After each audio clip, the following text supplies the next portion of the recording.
ايه يا يابا يا ابويا، شحالاتها من تهلهل بيد الشعراوي كلها ما دافعه. ابو تريكه عوف الواير هسه، لا اريده منك شو تسوي؟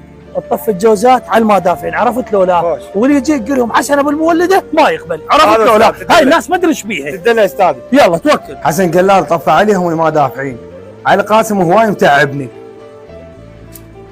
ابو حنين وشعراوي والله حاره طفاه عليك. على طفى عليك. اي والله خويا مشيني.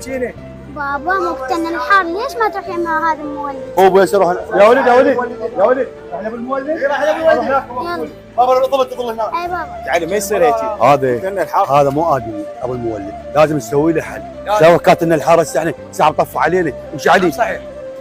وين هذا ابو المولد؟ ابو حنين سلامات على قاسم شعراوي شكو. اقول لك اليوم 28 بالشهر وقاعد تطفوا علينا، ليش هيك؟ ابو حنين انت مو تدرون انا مشغل، انا ماني شغله، بس حسن قال لا تطفيها على المدافع. حسن وينه شايفينه؟ حسن تلقونه بالسياره ما امشي يا ولد، نروح الحسن. هذا حسن. وقف حسن.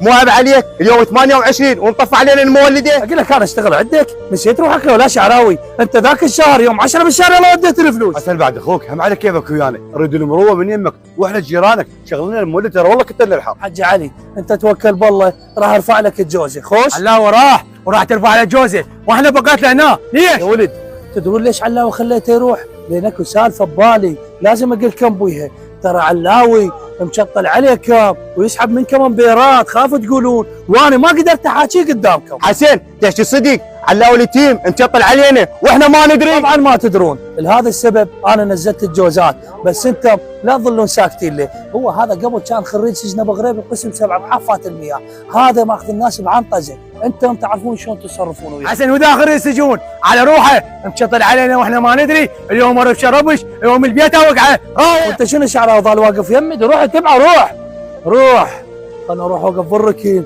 واشوف لميض الماء ومن يدق يا نزمورهن، جتك يا علاوي اليتيم، عوف السياره هنا. يا علاوي اخوي، هذا علاوي شطل علينا. ايه يا يابا يا ابويا، شحالاتها من تهلهل بيد الشعراوي، ابويا شوف علاوي تنطق مطق مالته.